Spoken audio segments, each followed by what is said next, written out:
Alright, so today what I'm going to be going over is the spring setup that I have on my no prep car. And basically just to give you an idea of how I came to this setup here and all the springs that I've basically used to dial in the no prep car. And now this type of spring setup is basically, I'm running a standard size 10 scale touring car or drift scale shock. The reason I'm using drift scale shocks is for a few reasons. The shocks in drifting are extremely smooth. They're set up with a bladder on the inside, and just the high quality drift shocks like these ones here are extremely smooth. There's no sticking point. The extremely consistent shocks, and you have a lot of tuning options. One of the build philosophies that I'm applying on this car is low center of gravity. I'm trying to make as much weight as I can as low as possible. This way, the weight that I do transfer to the rear and the leverage that the front has over the rear is gonna use the weight that I do have to the maximum possible that it can be used to increase the grip on the rear. So this is the reason why I've gone with the 10 scale drift shocks, lower shock towers in order to accommodate those drift shocks. And it's taken a lot of springs and a lot of trial and error to get 10 scale drift shocks and touring shocks to work with a no prep car. In the front, it's not been as hard because the front is a lot lighter. The rear is very heavy, much heavier than you would have in a regular drift car or standard touring car. So I've had to go to some extremely hard spring rates in order to get that back end worked out.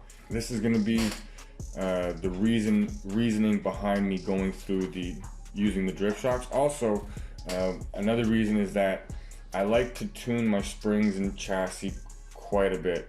I go a little bit extensive on it, and you need a lot of spring rate options in order to do that. When you have like a set of springs where you only have hard, medium, and soft, you don't really have a lot of room for tuning with the actual spring rates versus just using preload. So these shocks here, as you can see, I have a lot of options when it comes to what springs I'm going to be using, what spring rates I'm going to be able to put around the car. And how I decided to go with one set of springs versus another set of springs. Basically, what I'm doing is I'm not adjusting the ride height per se. And with these kinds of cars and these kinds of setups, you don't really 100% quote unquote set a ride height. Let me explain. You're basically limited by the shock tower and the size of the spring and the shocking mount positions on the lower control arms. And what I mean by that is, if let's say I had the original Traxxas shock towers with these short shocks, well then the shock tower mounting point would be up here, and my ride height would actually be way lower because the shock is too small to bridge the gap. So when running these smaller shocks, I was limited to the size of the shock tower that's available to run a smaller shock, and then it basically becomes how big the shock is as to how high you're going to be able to get the back end to sit at full sprung. Now, depending on the adjustment that you have in the mounting point on the lower control arm, as you can see here or here, that will jack up the back end or lower it down. Now, because there's only two mounting points, it's either jacked up or lowered down. So when you're setting up the car, what I basically did was I have the front end limited so it can't go down any further than a vertical point. Now the reason I did that is because initially it was just going way too low, and the front end is grinding on the ground, the splitter's hitting bumps and curbs, and it's just, you have to be able to set it down where you've got it low, you've got the front just above the ground, but it's not going to be scraping and hitting things. So with that, it's very limited to, you know, what kind of mounting positions you're going to have and how it's going to sit at full travel up and full travel down. So you kind of want to have it set where at full travel up it's relatively level, and at full travel down it's at relatively level. Now you got to keep in mind, if you're using a big tire, you're going to have that natural forward rake from the big tire. If you're using these small tires here, you're not going to have as much of a forward rake. It's going to sit down a little bit more, so you need to take those kind of things into consideration, what kind of tire size you're running and stuff like that. And then afterwards, it's more or less setting up the springs for the weight of the chassis and the balance of the chassis, and getting it corner balanced and putting in the wedge and whatnot. So the ride height doesn't really get adjusted per se. It sort of is what it is after you've dialed in the chassis and the suspension for going straight. So when it comes to the ride height, with the wheels on, we're looking for basically relatively level at max travel up and relatively level at max travel down. Taking in consideration, there's going to be an itty bitty forward rake if you're using a big tire on the back. What I'm doing is I'm using the various spring rates that I have, and I kept going. I used basically the weight of the RC to dictate what springs that I'm gonna run. And what I'm looking for is, when the spring is too soft, the weight of the chassis is gonna make the body sag too much. When the spring is too stiff, without any preload, the chassis is gonna be sitting on the top of the springs, and there's not gonna be any compression at all. So what I've done is I've increased the spring rates until the chassis is actually sitting on some of the until the chassis is actually sitting on the springs with a little bit of preload, so that I have room to take preload out and put preload in. And this is basically where I have the back end set right now. I had springs that were too soft, it was causing too much sag, and just the weight difference between a G10 wheelie bar and a carbon fiber wheelie bar had the back end sagging quite a bit. And then I had springs that were too stiff, and the car was just always sitting on the springs. You couldn't get the weight to be cradled by the back end. It all was just always basically sitting fully sprung. So I kept going to where we are right here, where it's basically relatively in the middle of the adjustment on the preload adjuster. So we have the shock collar here. With the shock collar in the middle, I basically have a little bit of the weight sitting on the chassis, sitting on the spring, not fully sprung and not totally sagging down. In the front, it's basically the same thing. Obviously there's a lot less weight in the front. So what I kept doing is I kept bringing the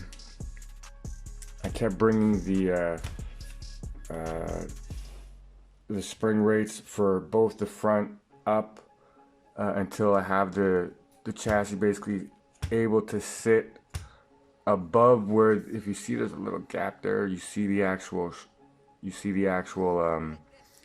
shock shaft. So it's basically at the opposite end of the spectrum over here, where here I want it to be sitting with a room to adjust on the top end of the, where it's sitting, from top of the ride height to a little bit of sag. This I want the exact opposite. I want it basically sitting at the lowest possible point with a little bit of spring still left, but not all the way on the ground and not jacked up at all. Just basically at the lowest point where it can sit, still being sprung. Now I do have fuel tubes inside the the shocks to limit how far it drops down, so it doesn't go further lower than the A-arms being level. And at the same time, when you do get up on the bar, when the chassis comes back down, it's not going to upset the chassis, slamming into the pistons into the end of the travel range. So for the back end, it's stiff enough so that I need to use a little bit of preload to keep it from sagging too much, and not so stiff that it's all the way on the top, completely sprung without any preload at all. And the front end, it's the complete opposite, basically sitting as low as possible with just a little bit of sprung above where I have the limiter set.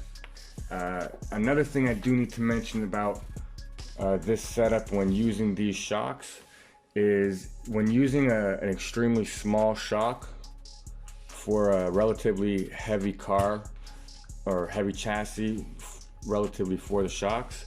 One of the things I found is I'm using much heavier weight shock oils than I would if I was just on a drift car.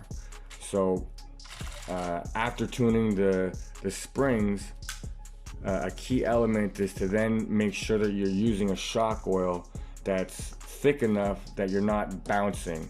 You don't want the back end bouncing around because it's stiff. You kind of want it to drop like this.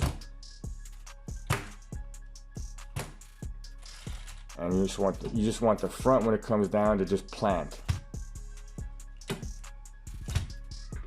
And that's pretty much it. So once you've got the springs pretty much dialed in where you want, you got the corner balancing and the wedge that you want dialed in and everything, the shock oil is then the next step, is to just make sure that your shock oil is matching your spring as best as you can.